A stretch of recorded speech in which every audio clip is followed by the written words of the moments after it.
estamos aqui por uma homenagem muito justa ao Padre Almiro.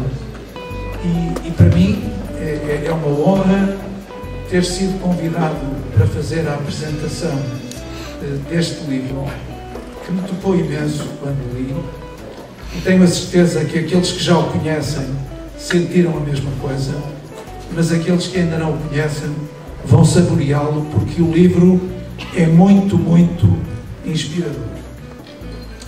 Eu gostava primeiro de salientar uma pequena história. Eu conheci o Padre Almiro em circunstâncias muito especiais, porque ambos fomos convidados para fazer uma corrida VIP no circuito da circunvalação, há uns 4 ou 5 anos. E eu, quando vi a lista, disse: não vou ficar em último, porque havia 2 senhoras e um padre. Eu disse: eles não devem ser grande coisa. Também estava este grande jornalista, que é o Jorge Gabriel, que é um grande acelera, e a verdade é que ele ficou em 2º ou 3º ou 4º lugar, o Padre Almiro, e portanto o meu prognóstico falhou redondamente e eu fiquei em penúltimo. Eu não queria abater. Mas depois de nos conhecermos formalmente, cedo comecei a sentir uma grande atração pela sua personalidade riquíssima e quis participar nas celebrações dele na Igreja de Ramalde. E acho que a obra que ele fez em Ramalde é uma obra extraordinária, porque coincide praticamente com a vida dele como padre. 2 anos depois de ter sido investido nessa situação, ele foi para Ramalde. Ninguém participava na vida religiosa de Ramalde. A igreja estava a cair. Ele fez uma igreja nova, fez um centro paroquial extraordinário, reconstruiu a igreja, que está hoje belíssima, a velha igreja, e atraiu toda a gente para a vida na igreja, para a vida no centro paroquial. Fez renascer a esperança, a alegria, a generosidade, a fé, a solidariedade em toda a gente que estava na sua área, na paróquia de Ramalde. Fez uma obra extraordinária para os mais velhos que estão mais esquecidos. Fez uma obra extraordinária para as crianças que têm mais dificuldade pela vida dos pais para poderem estudar. Criou condições fantásticas no melhor colégio do Porto, o Colégio do Rosário, para que as crianças que não o poderiam frequentar de outra maneira o frequentassem gratuitamente. Criou condições para que esses jovens, quando entravam na universidade, pudessem frequentar a Universidade Católica também com bolsas, sem quaisquer encargos. Portanto, ele tratou da vida de toda a gente da sua paróquia da melhor maneira e fez uma obra extraordinária que seguramente irá repetir também aqui no Canidelo. Ele quer sempre fazer da missa também uma festa, prepara-se muito bem para as homilias, como o Papa nos recomenda, que é um ato fundamental de uma missa, é um momento em que nós podemos meditar. E uma coisa que eu acho extraordinária, e que ainda quando vim aqui à vigília do dia de Páscoa, e que estava esta sala cheia, que eu acho que é uma demonstração extraordinária de fé e de identificação com o Padre Almiro, que acabou de chegar há relativamente pouco tempo a esta paróquia, mas ele procurava que mesmo no fim, e procura aqui, porque assim aconteceu na vigília pascal, ele cumprimenta um a um todas as pessoas que venham a participar na missa. Ele está disponível para todos, tem uma palavra que é extraordinária, porque sentimos-nos muito mais perto dele. Eu estava-lhe a perguntar, devem estar aqui 600 pessoas, assim a olho nu, 500, o Padre Almiro dizia talvez 500, mas realmente está muita gente, e na vigília pascal ele esteve ali fora com grande entusiasmo a querer saudar todos e todos. Realmente nos sentimos muito tocados por essa sua proximidade. É de pessoas que gosto de fazer coleção, e com isto me despeço, pois são elas o objeto da minha devoção e do meu encanto. Para mim, as pessoas são sempre o lugar da minha festa.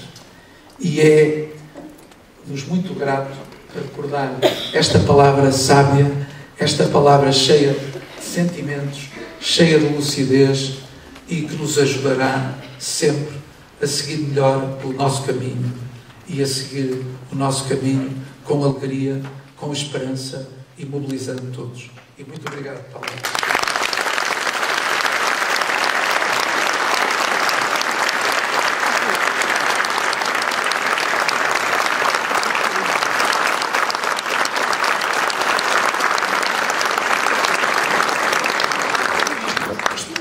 Almir, nós já ouvimos muitas palavras sobre este teu livro, vimos esta representação que acaba por ser uma expressão artística do conteúdo do livro e talvez seja um desafio para quem assiste a esta nossa conversa, a leitura do livro, que eu acho que isso é que é o mais recomendável. Então, eu pedir-te-ia que nos dissesses qual é o propósito deste teu livro, porque pegando no teu livro e percebendo pela descrição feita pelo Dr. Santos Silva, ele parece um guia de comportamento. Olha, Jorge, eu realmente... O que é este livro? Eu tenho que agradecer ao Sr. Dr. Santos Silva porque ele teceu elogiosas considerações acerca do livro e do autor. Mas eu quero desde já esclarecer aqui uma coisa muito importante a todos. É que este livro não é para se dizer bem dele, mas para fazer o bem com ele. Aquilo que presidiu à escrita deste livro foi ajudar os outros. Porque onde eu me magoo e onde eu me firo mais é nas vidas desgraçadas dos outros, é naquelas vidas que não são engraçadas, que não têm beleza, que não têm encanto. E há muitas destas vidas assim. Vidas, que eu digo, que estão na sucata. Então este livro foi a pensar nessas pessoas. Não só no sentido de as ajudar com as palavras que aqui semeei, mas também com o apuro do livro. Porque o livro reverte a favor dos povos. Aqui de Portugal e também da Guiné. Porque tu sabes, Jorge... há uma ligação já longínqua à Guiné. Semeei-me também por lá, naquelas terras que têm... Tiveste emissão um ano consecutivo, não é? Sim, e depois fui lá levar 2 jipes. E está aqui o fruto mais bonito da Guiné. O Inácio. Está a dormir, o Inácio. Não acorda o Inácio. O Inácio é uma criança que veio da Guiné com 8 vizinhos e que a minha família adotou e que para mim é realmente o melhor fruto, o mais encantador de todos que esta aventura na Guiné teve. Então este livro é para ajudar a Guiné. Temos um jipe ali fora que desde já informo, todos podem assinar o jipe, que ele vai também para a Guiné.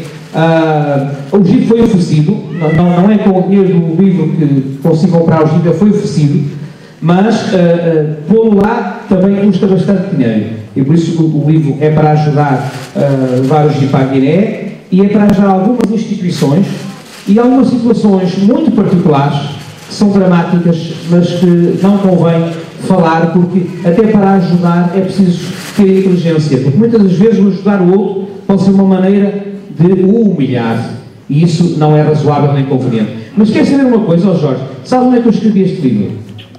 Olha, nos semáforos, os quais estavam vermelhos à espera que ficassem verdes, que é o teu clube.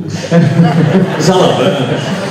E na igreja, à espera das noivas, que as noivas chegam sempre tarde para os casamentos, o padre leva uma seca ali à espera das noivas. E tu vais tomando umas notas? E eu aproveitava para escrever. Ou ainda estás a tomar notas para escrever mais vezes? Eu vou tomando nota, sobretudo, daquilo que eu gostaria de ser e que eu não consigo ser. São os apontamentos que eu vou tirar no dia-a-dia da minha vida que são mais importantes. Eu confesso que nunca fui fecundado com a ideia de escrever um livro. A ideia do livro veio do olhar para a Guiné, porque o primeiro livro foi escrito na Guiné, Sinfonia das Palavras, e perceber que com nada de um livro eu podia fazer muito por aquelas crianças que tinham ferrugem nos dentes, não comiam às vezes durante 3 dias. E então eu pensei em escrever o meu primeiro livro para ajudar as crianças da Guiné e também para fecundar as pessoas com esta consciência de que às vezes nós nos queixamos não ter sapatos, já quem não tenha pés. Eu acho que esta consciência de que os outros tantas vezes têm vidas sofridas, vidas crucificadas, porque o mistério da paixão de Cristo não se acabou, ele continua-se no tempo, nas nossas vidas. O que é a paixão de Cristo continuada no tempo, senão aquelas pessoas naufragadas que vêm para a Europa à procura de novos horizontes existenciais e encontram a morte? Aliás, não é no mar que ele se afoga, é no mar do nosso egoísmo, no mar de um mundo que perdeu o sentido do humano. Eu não me preocupo muito com a questão de Deus, ocupa e preocupa-me a questão do humano, porque as pessoas só perdem o sentido de Deus quando já não sabem ser humanos. Vamos ser honestos com todos aqueles que estão aqui presentes. Nós tivemos uma conversa telefónica, nós primeiramente tínhamos agendado encontrar-nos fisicamente para que pudéssemos estruturar esta conversa. É mais do que uma entrevista, é uma conversa. Depois, a fazeres meus, tivemos que a estruturar por telefone. Mas o que combinámos foi, vou dizer-vos ipsis verbis, textualmente, aquilo que conversámos foi, vamos abordar levemente a razão de existência deste livro. Está aqui o padre que não me deixa mentir. Qual seria? Excomungava-te logo isso, ainda para mais aqui. E numa segunda, se quiserem, parte desta conversa, iríamos olhar para a igreja, iríamos olhar para a paróquia, iríamos olhar para a nossa vida e para o nosso cotidiano. E foi só isto. Falaste em quem perde a vida no mar Mediterrâneo. Hoje foi salvo um cidadão do Bangladesh, no mar do Mediterrâneo. E para termos uma ideia, para quem não sabe, não conhece bem o mapa e não percebe bem a distância que vai do Bangladesh a Roma, eu posso-vos dizer que é de 7.300 km. Para ter uma ideia mais aproximada do que é que são 7.300 km. De Lisboa ao Rio de Janeiro são 7.400. Onde é que está Deus? Onde é que está o amor de Deus num homem que ia morrendo no mar Mediterrâneo? O seu salvamento? Eu acho que Deus só está à distância do coração e de uma inteligência lúcida. O problema é que nós matamos há muito Deus. Quando nós deixamos 800 pessoas ir ao fundo, é Deus que sepultamos no mar de indiferença. Quando um piloto faz do seu avião um caixão para 150 pessoas, nós já matamos Deus. Na nossa cabeça e no nosso coração. Quando, como ainda aqui há dias, foi notícia em Portugal, um pai cravou uma faca no coração do seu filho de 6 meses, nós assassinamos Deus. Como é que vamos acreditar em Deus? Sabes, para mim Deus é uma evidência. Eu não tenho quaisquer dificuldades em acreditar em Deus.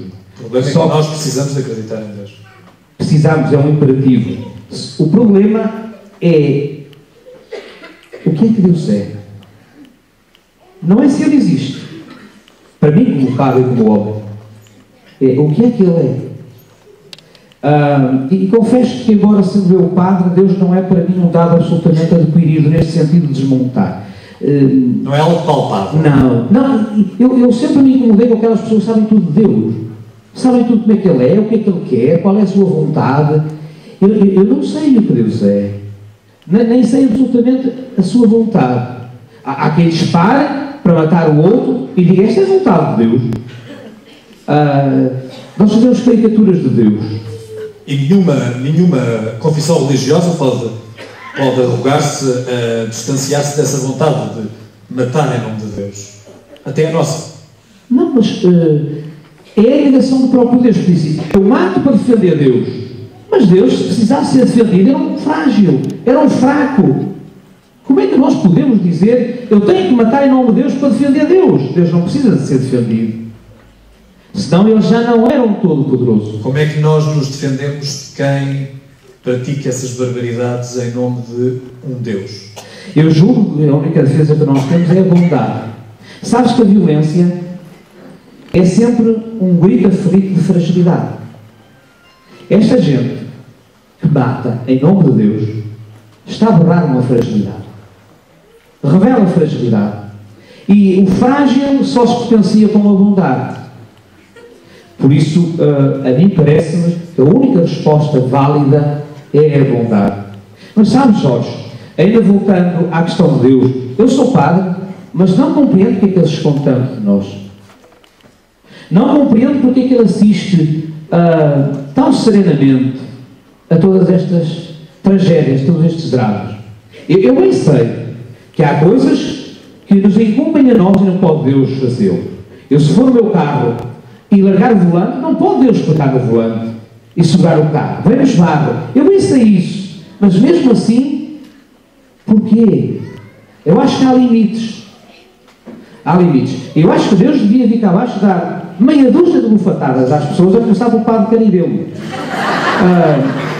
E isso ajudar-nos-ia. Far-nos-ia muito jeito. Não sei porque é que Deus se esconde tanto de nós. Não sei porque é que Deus nos deixa entregues à nossa sorte. Eu tenho muita sorte. E uma delas é ter um amigo tão fantástico como tu, pá. Mas há quem realmente não tenha sorte na vida. Esta questão de Deus, para mim, é um imperativo, ele tem que existir. Agora, como Ele é, porque é que Ele se esconde tanto de nós, isso é que me preocupa mais. Mas também tenho a certeza de uma coisa. Deus revela-se através da instância segunda. Eu estiver no deserto a morrer de sede, Deus não vai lá dar uma Coca-Cola.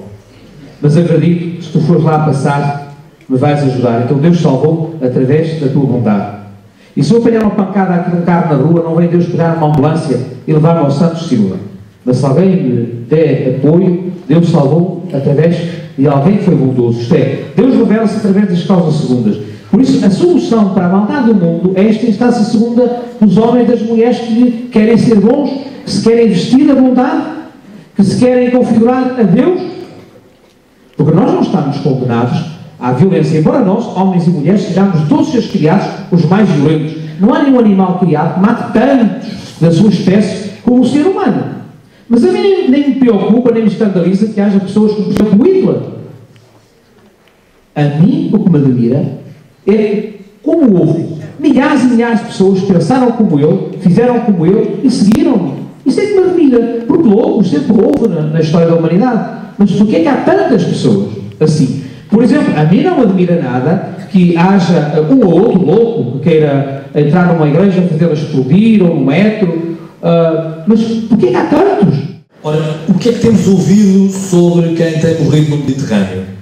Eles são perseguidos, são imigrantes ilegais, são esfomeados, são refugiados.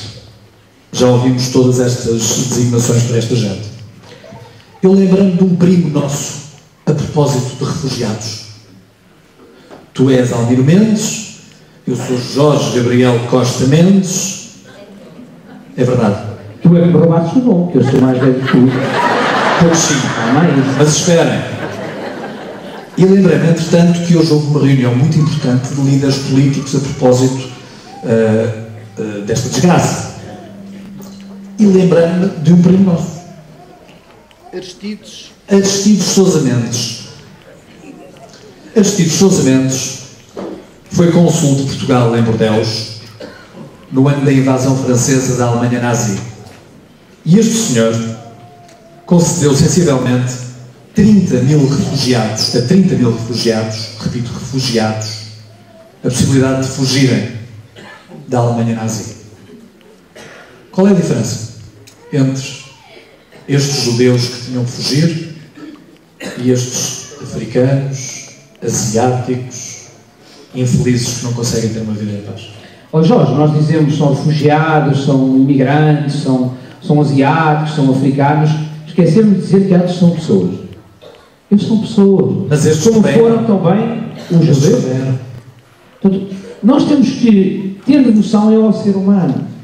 E isto porque nós temos que acreditar naqueles que estão, se tu quiseres, indigitados por nós, em algum caso, noutros casos, naturalmente a tomar conta dos nossos destinos.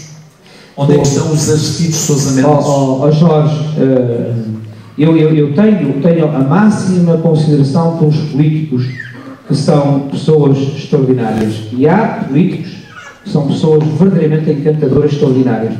Mas há muitos políticos que são homens pequenos, que trazem problemas grandes. E este problema da imigração tem a ver com os políticos. As pessoas querem sair de infernos.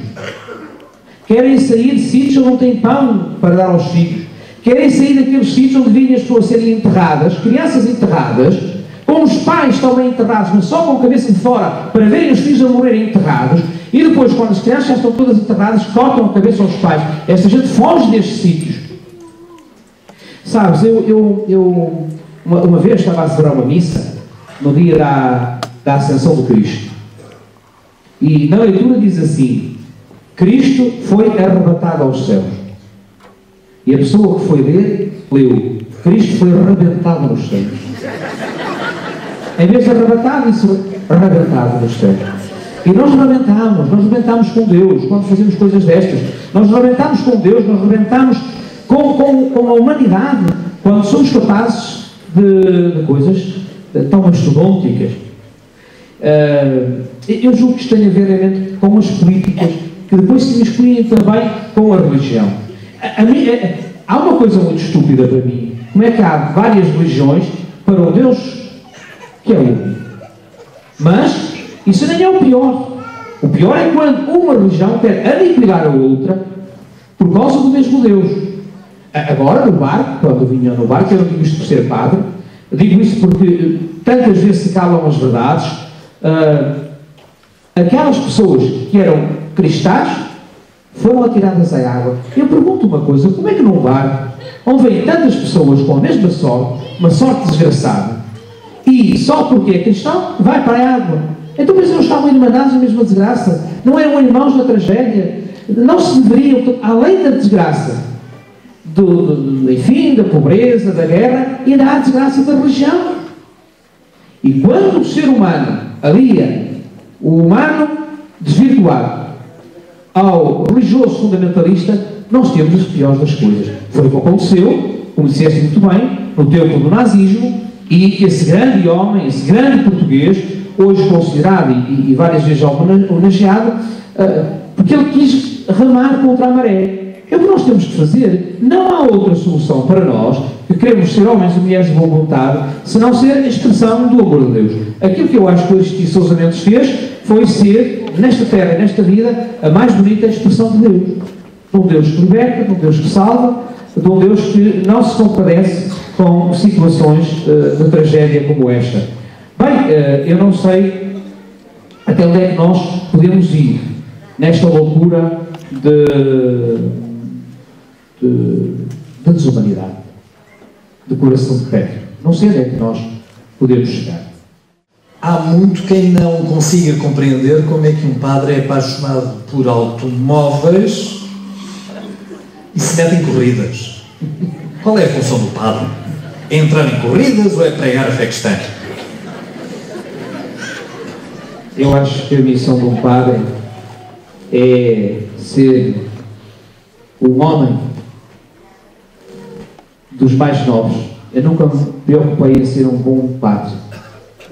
Sempre me preocupou ser um homem medíocre e banal.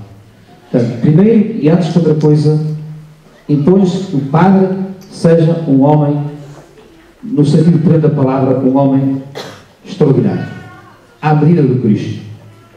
Depois, até o ser sacerdote. É uma missão concreta, uma missão específica. Mas sabes, Jorge, eu já disse isto muitas vezes, em variadas circunstâncias e tantos lugares. Há de Deus pedir-nos contas dos prazeres legítimos que nós não gozamos. Nós temos uma ideia torta, temos uma ideia que os prazeres são uma coisa contra Deus. E Deus fica sempre muito chateado connosco quando temos prazeres na vida, quando é exatamente o contrário. Deus quer que não tenhamos sofrimento, Deus não deseja que tenhamos sofrimentos, mas antes que sejamos capazes de ter prazeres legítimos. Porque se eu mesmo bebo, eu estou a estragar a saúde. Não é um prazer legítimo. Mas se eu vou ver um jogo de futebol, para acaso o último fui ver deu muita alegria, mas depois não valeu nada. Eu tinha prometido a mim mesmo que não ia falar sobre isto, é que estás a falar. Mas por acaso eu sou um padre, já fui ver muitos jogos de futebol e também já participei em torneios de futebol, nacionais e internacionais, mas nunca pedi a um padre para mim celebrar uma missa para eu ir ver o futebol. Isso eu não faço. Eu só vou ver o futebol quando posso estar livre. Quando isso não implica a negação do exercício físico. Quando não me impede ou quando, enfim, não prejudica a minha missão. O mesmo numa corrida de automóveis. Mas porquê que o padre não há de ver uma corrida de automóveis ou não há de pilotar um carro? Acho um prazer legítimo. Acho que não se opõe à nossa missão. Sabes, Jorge, eu sempre pensei que um padre, e particularmente hoje, no tempo em que estamos, um padre que se fecha na sacristia, um padre que cuide só do especificamente religioso, acaba perturbado. Hoje o nosso trabalho é tanto, e a vida é tão difícil, e temos que procurar curar tanta gente, no sentido que Cristo fazia, que isso implica um desgaste tão grande. E depois normalmente somos padres solitários, vivemos muito sozinhos, não temos depois em casa com quem conversar, que se nós não temos estas coisas que nos equilibrem, nós ficamos uns padres rabugentos. Então espero que a misericórdia não me iam aturar, quer dizer, muitos dias, porque somos simplesmente humanos. E ficamos então com cara de inverno, sempre zangados connosco e com os outros. Eu prefiro equilibrar a minha vida nestas coisas. Ainda bem que estamos a falar de futebol e foste tu que pegaste no assunto. E eu despertei para este acontecimento com o meu pai, que tu já conheceste, o velho Albano, que me diz assim, ao seu jeito mais torcista, alentejano puro: ó Messa, como é que Deus agora vai acudir? Jogadores de um lado a pedir a Deus, jogadores do outro a pedir a Deus. A quem é que Deus vai dar a vitória? Ó Jorge, quando um portista pede a Deus para o Porto ganhar e quando o benfiquista pede a Deus para o Benfica não perder, não ouvindo nenhum, Deus está a ajudar os dois.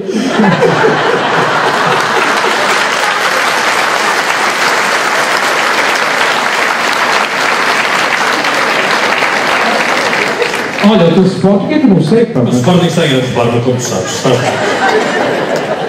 Olha lá, mas deixa-me dizer-te uma coisa. Olha, tu estás permanentemente na minha vida, como sabes, e é no livro do Leonardo Boff, que é um teólogo, que é posso-vos dizer, um adversário, não da Igreja Católica, mas do Vaticano, tal como o conhecemos por alturas do Cardeal Ratzinger e de João Paulo II.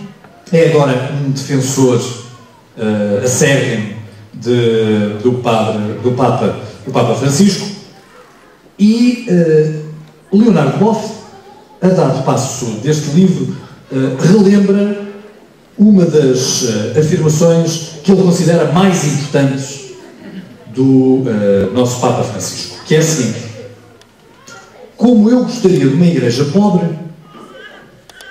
para os pobres. Nós olhamos para o Vaticano e perguntamos: onde é que está a igreja pobre? E o Banco do Vaticano? E os seus negócios? Sabes, Jorge, eu gostava... Dou-te tempo para pensar. Eu gostava de não precisar da igreja para ter acesso a Deus. Não devia ser necessária a igreja. A igreja é uma instância segunda, mas que às vezes também torna. Eu sou padre que ama muito a igreja, pertence à Igreja Católica. Pode haver uma família melhor que a minha, mas eu gosto da minha família. Pode haver uma igreja melhor do que a católica, mas eu amo e sirvo a Igreja Católica. Só que a Igreja Católica é de natureza teândrica, diz-se em teologia. Isto é santa em Cristo que a fundou e é pecadora nos homens que a continuam.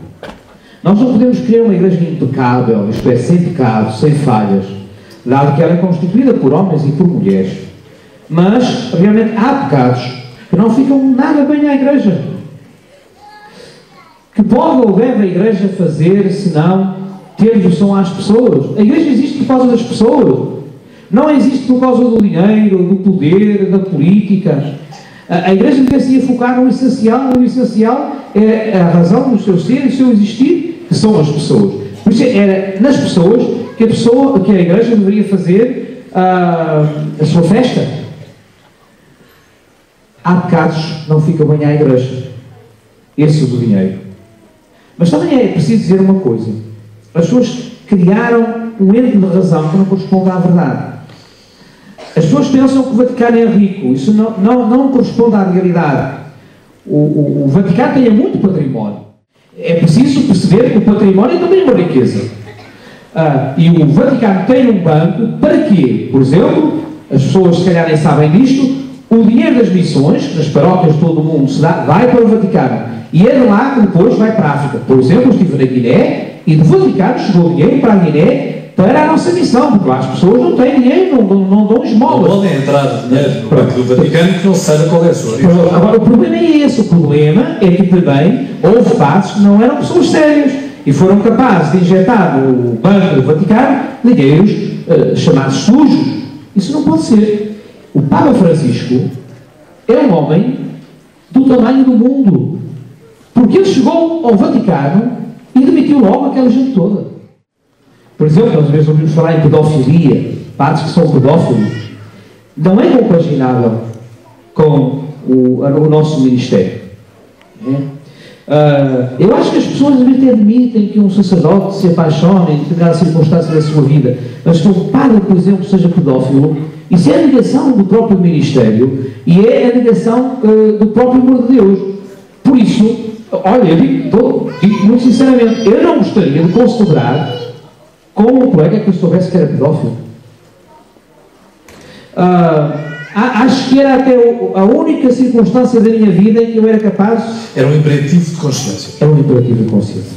Não conseguiria. Isso posso-te garantir. Vai a Igreja Católica aguentar muito mais tempo sem dar o devido reconhecimento às mulheres e não deixando as mulheres presidir? Por exemplo? Sabes que eu tenho um amigo que diz que o homem pensa, a mulher é que terá que pensar. Eu tenho outro amigo que diz: as mulheres são como as nuvens, só quando desaparecem é que o dia fica lindo. São os nossos amigos machistas, atenção. Eu não penso assim, Jorge, eu não penso assim, de modo algum. A mim parece-me que a mulher tem um papel fundamental na Igreja. Absolutamente. E até digo mais, são as mulheres que enchem a Igreja. Os homens são cada vez mais um motivo. Sim, mais um motivo. Bem, aqui talvez a Igreja tenha uma guerra perdida. Se a Igreja ser assim, nós não aceitamos que a mulher aceda ao ministério sacerdotal porque é da tradição. Eu aí posso concordar, porque realmente Cristo não escolheu para sacerdote nenhuma mulher. Porquê? Tinham-no matado antes da Sexta-feira Santa. Ele já fez tanto pelas mulheres numa altura em que as mulheres não valiam nada, porque no tempo de Cristo as mulheres eram os grandes pobres, eram umas desgraçadas, a vida dela realmente não tinha beleza nem encanto. Quem nunca pecou, quem teve a primeira vez? Exatamente, como a Valéria. E não foi só com ela, com a Samaritana, o que ele fez com a Samaritana, com a sogra de Pedro, não é? Curou a sogra de Pedro. É por isso que dizem os teólogos que Pedro negou Cristo porque ele lhe curou a sogra.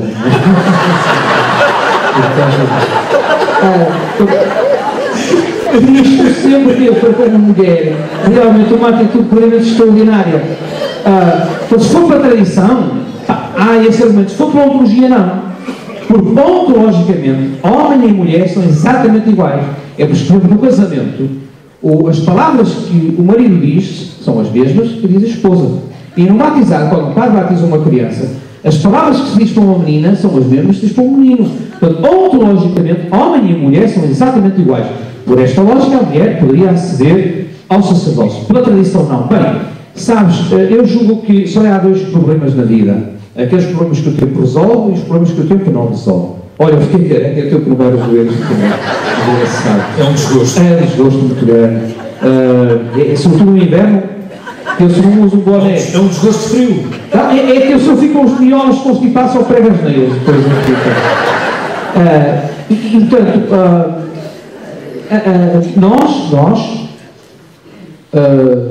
temos que perceber que a mulher, como eu disse, ontologicamente é igual ao homem, mas também não precisa fazer tudo que o homem faz na igreja. A mulher, para ser digna, não tem que fazer tudo que o homem faz. Assim como na realidade civil, uma mulher, para ser digna, não precisa trabalhar para uma mina como um homem. Quer dizer, eu sou forte como um homem, eu vou trabalhar para uma mina. Eu não vejo assim, eu não vejo as coisas assim. Agora, que em termos da dignidade, da nobreza, e até diria mais, ó Jorge, em termos da... Olha, ninguém consegue fazer tanto no aspecto dos afetos como as mulheres. É por isso que eu acho que é uma sorte a Igreja Católica ter noção a Nossa Senhora. Porque a Nossa Senhora revela o quê? Revela o rosto materno de Deus. As outras religiões não têm o sentido da maternidade, só têm o sentido da paternidade. Deus é o Pai, um velhote, cuida de nós. A religião católica, em Nossa Senhora, revela muito bem o rosto materno de Deus, porque Deus é masculino e feminino. Vou pedir respostas breves, porque já estamos aqui a conversar há muito tempo e amanhã é trabalho para todos. A Igreja tem que deixar de ser tanto poder e tem de ser outra vez mais palavra? Não, eu acho que a Igreja tem sobretudo de ser amor. Essa é a palavra de Deus? Essa é a palavra que Cristo mais espalhou? A palavra está muito gasta hoje em dia. É por isso quando houve um taxista que morreu, e morreu um padre que ia no táxi, e foram os dois para o céu, para a eternidade. Entraram à porta e o taxista entrou logo. E o padre teve que ir para o purgatório. Ele ficou muito zangado. Então, como é? Sou o padre, eu vou para o purgatório, taxista. E o sócio disse: não, é que o taxista conduzia tão mal, que punha toda a gente a rezar quando ia no táxi.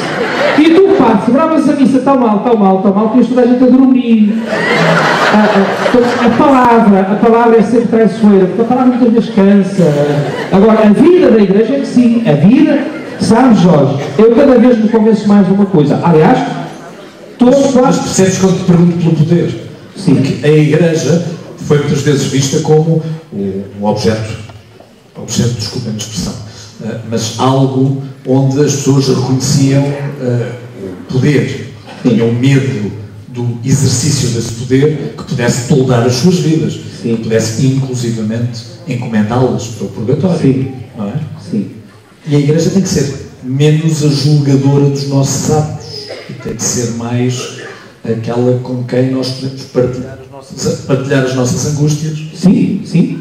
Não, a igreja... E apelar quando temos alguma necessidade. É isso que o Papa diz. O Papa diz que a igreja tem que ser uma mãe e não uma fronteira, uma alfândega que vai controlar a vida das pessoas. Não. A igreja é como uma mãe que cuida bem dos seus filhos. Por acaso a mim, desde que sou pai, sempre me incomodou isto da igreja julgar as pessoas.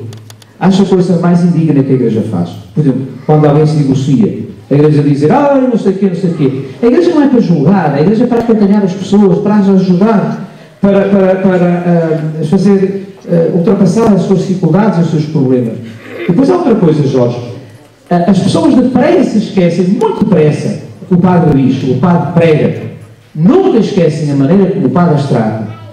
Portanto, a verdade da igreja não tem a ver com o que diz ou com o que faz, mas a maneira como trata as pessoas. E como age. E as pessoas não vão acreditar em Deus pelas regras da igreja, ou por aquilo que a igreja manda. As pessoas vão acreditar em Deus por fascínio. As pessoas vão lá por fascínio. Quando os padres forem fascinantes, quando a música na igreja for fascinante, quando as missas forem fascinantes, então as pessoas vão aderir. Porque as pessoas não vão lá por decretos, por imposições, por regras, ou por medo do purgatório. As pessoas vão lá por fascínio.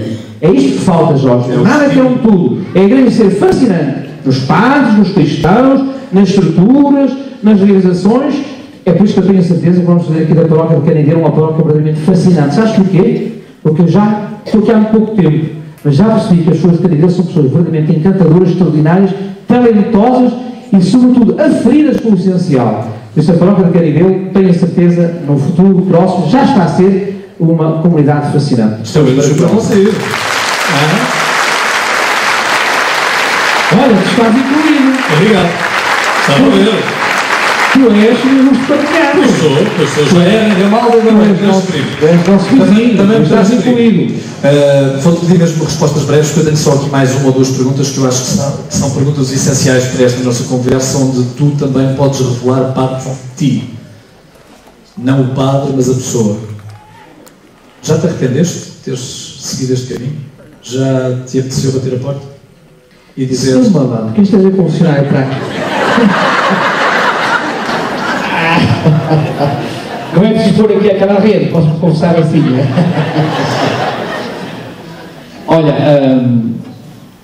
eu digo no livro que há muitas coisas que... muitos acontecimentos que me poderiam fazer ter dúvidas sobre Deus, mas nenhuma que me levasse a negá-lo. E muitas coisas que poderiam ter permitido que eu não fosse padre, mas nenhuma que faça com que eu o deixe de ser. Quando escrevi isso, esqueci-me de uma coisa. Se há uma coisa que me faria deixar de ser padre, era eu perder a fé. Porque é muito difícil nós termos frágeis na alma. Tu não imaginas o que um sacerdote sofre quando não está aferido pelo bem e pelo cumprimento do dever. Há sempre sofrimentos que até nos podem esmagar. Mas eu acho que a única coisa que me deveria deixar de ser padre era não ter fé. Porque eu não conseguia enganar as pessoas. Não conseguia ir para o altar pregar um Deus extraordinário, fascinante, se não tivesse convencido disto. Para isso, uma resposta rápida, mas deixa-me só contar isto. Eu decidi ir para padre quando tinha 17 anos. A minha família não me deixou posto, eu já queria ir. Só aos 17 anos é que eu pude vir estudar para o Porto, trabalhar no lar de seriedade durante o dia e estudar à noite. Aos 23 anos eu pensei, não posso ser padre. Vou deixar de ser padre. Sabes porquê? Conta. Porque eu sempre gostei de pensar. Eu costumo dizer a brincadeira que ninguém se embebeda por refletir sobre uma garrafa de vinho. A reflexão, para mim, sempre foi uma perseguição. Acho esquisito passarmos pela vida sem a pensar, sem a refletir. Então eu pensava, mas porquê é que há o mal? Então, mas porquê é que Deus o permite? Porquê é que Deus se alheia tudo? Porquê é que Ele se esconde? E pensei, então, mas como é que eu vou pregar a um Deus amor se eu vejo maldade no mundo? Então eu vou ser um padre hipócrita. Eu só posso pregar a um Deus em que eu acredito. E estou de tanto sofrimento que eu pensei em deixar de ser padre. Um dia eu ia à noite a ser a Rua da Boa Vista e aparece-me um cão vadio. Ali e tal, fiz uma festa, o cão nunca mais me largou. E pensei, que engraçado. Este cão não sabe que eu estou a sofrer e a pensar que vou deixar de ser padre. Depois pensei, que engraçado. Este cão não sabe que há aqui uns carros estacionados que funcionam a gás óleo e outra a gasolina. E pensei, mas o cão também não sabe como é que funciona a minha televisão. Porque não está nas capacidades dele. Eu pensei assim, que engraçado. Também não está nas minhas capacidades de entender Deus. Então eu assim já posso ser padre. Eu vou dizer às pessoas que Deus não é para mim um dado adquirido. É uma aventura, é uma busca. E que, como as pessoas, eu busco e procuro. Assim já sucede. Assim já posso ser padre e pregar. Não vou fazer carnaval, não vou ser hipócrita. Portanto, eu nunca pensei deixar de ser padre, depois de ter sido ordenado. Agora também sou muito sincero. O exercício da função em si é que custa. Porque o ser padre não custa nada. Não custa nada ser padre, custa permanecer. É como ser bom. Olha, o Hitler também foi bom, em algum momento ele foi bom, só que ele não permaneceu bom. Mas ser forte quando vem os problemas não custa. Qualquer pessoa é forte. Mas ser sempre forte, ser sempre bom, isso é que é mais complicado. Permanecer padre neste sentido configurado aqui, isto é que custa. Eu sei que tu... Queres que eu conte casos mais pessoais? Não. Vamos ver depois ao meu carro. É melhor não. Eu sei que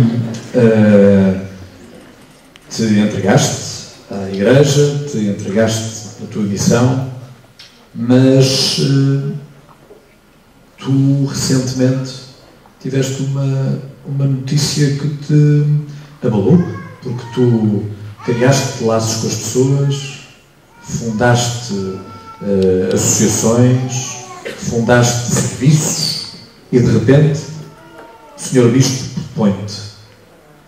saia de Ramalde e vá para Canidelo, porque não há padre que governe aquele rebanho.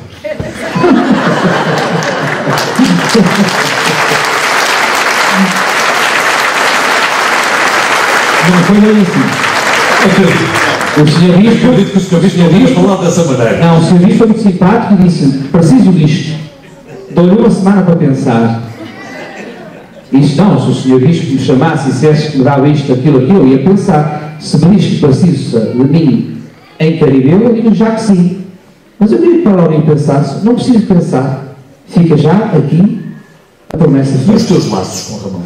Olha, Jorge, eu seria um padre e um homem mentiroso se dissesse que foi uma canção de embalar. Sabes, eu tive a sorte de ir para uma paróquia onde encontrei um povo extraordinário que fez comigo uma caminhada verdadeiramente admirável de construção de uma igreja nova, da construção de um centro, de restaurar a igreja antiga, mas sobretudo da construção de uma dinâmica, que este grupo aqui de teatro é até uma bonita expressão. E é como a nossa família, sabes? É como a nossa família. É como tu tens a tua mulher, os teus filhos, e de um momento para o outro a gente perder tudo. Nesse aspecto eu perdi tudo. Perdi os meus paroquianos, perdi a cidade de Porto onde eu vivia, os colegas com quem me relacionava, perdi o meu cão, que é o meu cão, que eu tanto gostava, também o perdi, e perde-se parte de nós. Não foi fácil, só que sabes, eu por acaso não sou daquelas pessoas que me colam ao passado, ao tenebroso, ao pesaroso. Depressa eu consegui ultrapassar tudo isso, porque encontrei aqui em Caribeu a continuação de uma família querida, de gente maravilhosa, e por isso as coisas foram-se caldeando. Portanto, não foi uma canção de embalar, mas também não foi uma tragédia, embora ainda me esteja a adaptar a novos ritmos, novas circunstâncias. E tenho por acaso aqui as irmãs oblatas que me dão a comidinha, tratam muito bem de mim. A minha paróquia está bem, não está? Eu quando vou lá comer, elas deixam-me sempre a igreja e depois a sacristia. E às vezes, para ali um bocadinho mais para o cartório também mais um bocadinho. Então eu sou muito bem tratado nesse aspecto.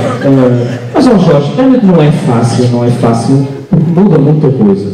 Mas também sou muito sincero, não olho para trás. Sabes, quando eu vou conduzir o meu carro, tenho um grande vidro para ver a estrada à frente, porque tenho um retrovisor pequenino. É importante nós termos memória, mas não podemos jogar muito para trás, nós temos que nos catapultar para a frente. É por isso que eu não entendo colegas meus que dizem ao bispo: não saia daqui ninguém me tira. Ou seu pai tenha paciência, mas olha, eu escolho o que quer, não escolho nada. Não compreendo que haja padres que nem homens sabem ser. Porque o bispo ainda tem que ter a liberdade de expor os seus padres como precisa. Imagina agora que os padres iam todos que não ao bispo. Então, mas nós não estamos ao serviço de uma igreja, que é a nossa diocese. Como é que nós podemos ser padres em conformidade com a igreja? Estamos em a igreja composta de homens e mulheres não é de nenhum homem nem de nenhuma mulher. Pois não é pertença de ninguém. Mas quando nós queremos assenhorar-nos das coisas, sabes que Deus é o prisioneiro em nós. Nós muitas vezes aprisionamos Deus. Deus é o refém, fazemos Deus refém. Quando dizemos: este grupo é meu, esta capela é minha, esta paróquia é minha, nós estamos a aprisionar Deus. Ou quando até o marido diz: esta mulher é minha. Ninguém é de ninguém, mesmo quando se ama alguém. Esta questão de aprisionarmos os outros é uma maneira de tornarmos Deus também um prisioneiro. Eu não sei se tens algo mais a acrescentar.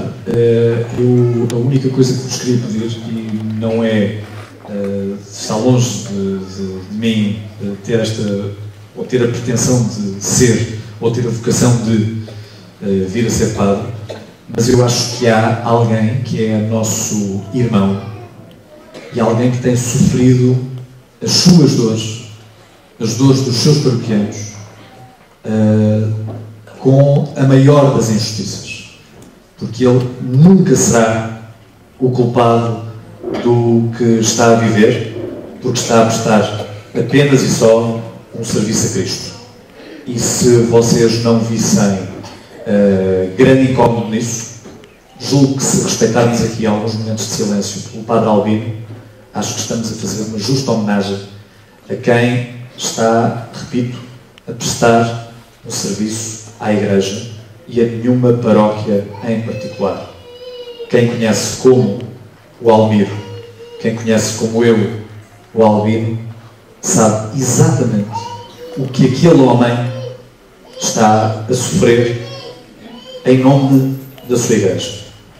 Se é esta a sua cruz, tal como ele já me disse a mim, se é esta a sua cruz, pois que a tenha que carregar. E não nos cabe a nós avaliar de onde está a razão.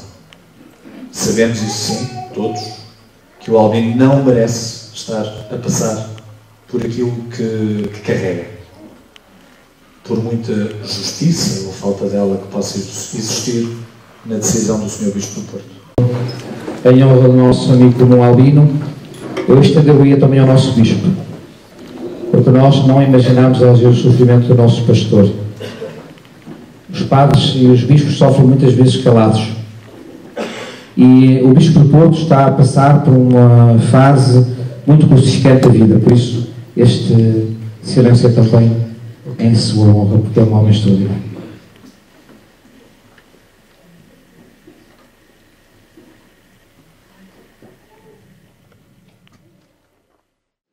Miguel também, e todos vós que sois amigos, para mim tem muito valor as pessoas também que são pessoas que não dizemos o nome, mas que estão no meu coração. Vós estáis todos no meu coração. Eu escrevi uma cartinha a todos agora por altura da Páscoa e dizia exatamente isso. Todos estáis no meu coração.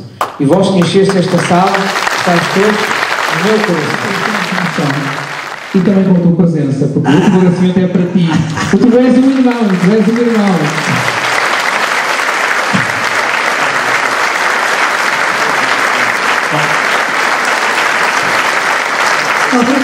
Obrigado. E estas são para ti, Almiro. Obrigado. Bem, somos temos notícias sobre a nova igreja ou não temos notícias sobre a nova igreja? Temos, Jorge, notícias bonitas. Sim? É para darmos tempo à nossa polícia de chegar aqui. Sabes que quando fui para Ramaldo, lembro-me, nós no início não tínhamos dinheiro, não tínhamos terreno. Parece que agora tens. E então foi logo evidente que tínhamos que construir uma igreja nova, e então passado um pouco tempo de ter chegado a Ramalde e termos decidido avançar com a igreja nova, nem sequer dinheiro tínhamos para o terreno, eu cheguei à igreja, no fim da missa, e disse: caros paroquianos, tenho uma notícia fabulosa para vos dar. Já temos dinheiro que chega e ainda sobra muito para a construção do centro e da igreja. As pessoas ficaram todas admiradas: como é que é possível termos o dinheiro todo? Isso é verdade, nós temos dinheiro que chega e sobra, só que está no vosso bolso, é preciso passarmos para cá.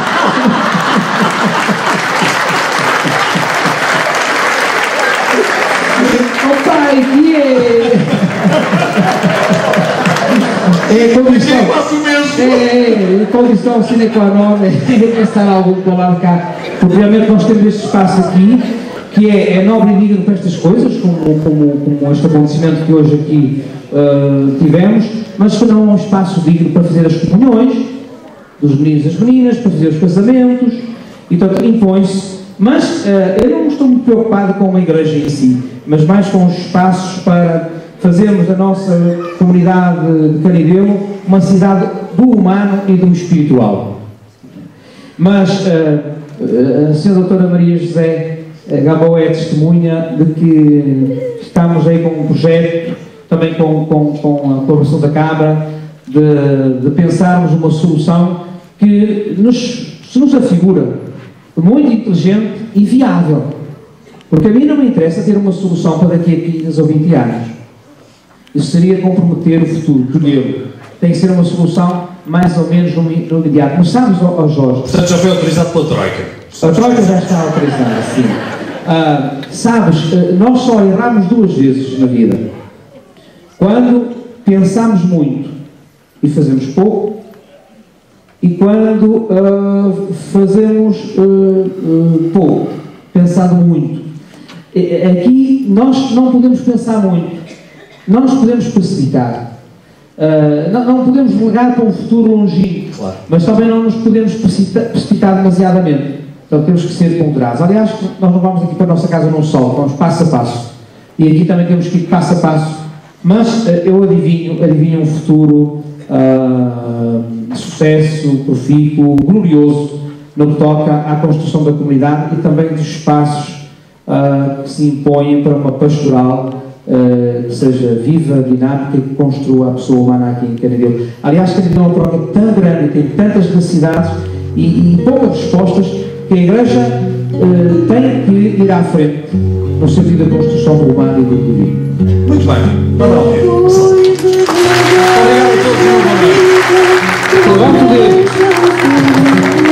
Obrigado a todos. Temos uma paroquiana para cantar fado. As lembranças que doem ou fazem sorrir.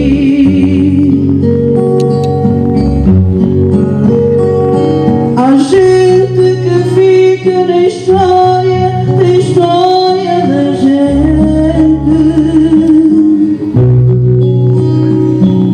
E outras de quem nem o nome lembramos ouvir. São emoções que dão vida à saudade que trago. E aquelas que tive contigo e acabei por perder. Há dias que marcam As palavras são ainda ecos da criação, floresta densa onde nos podemos perder de encantos, sopro de um vento que acaricia o rosto da sabedoria, torrente caudalosa onde podemos navegar em busca de um mar imenso de significações, candeeiros de iluminação pública onde nos podemos encostar para vermos violada a densa escuridão da ignorância, largas avenidas por onde podemos passear a nossa imaginação, lábios quentes que podemos beijar, sentindo o hálito da sapiência, olhos que são janelas abertas por onde podemos ver paraísos interiores. Talvez o melhor livro fosse aquele em que o autor escrevesse tudo o que os leitores sentem sem o poderem expressar e o dissesse cantando a toda a gente. Mas estas palavras que deito e embalo no berço deste envergonhado livro nasceram de um parto difícil. São como frágeis crianças que ainda gemem a consciência da sua pequenez e pouco mais dizem do que a mim mesmo. Elas sou eu. Esta a razão por que rogo a benevolência de quem vai ler estas palavras e decifrar-me a mim.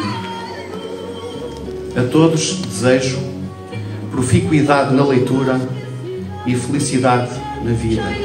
O Padre Eu choro de nossa vida.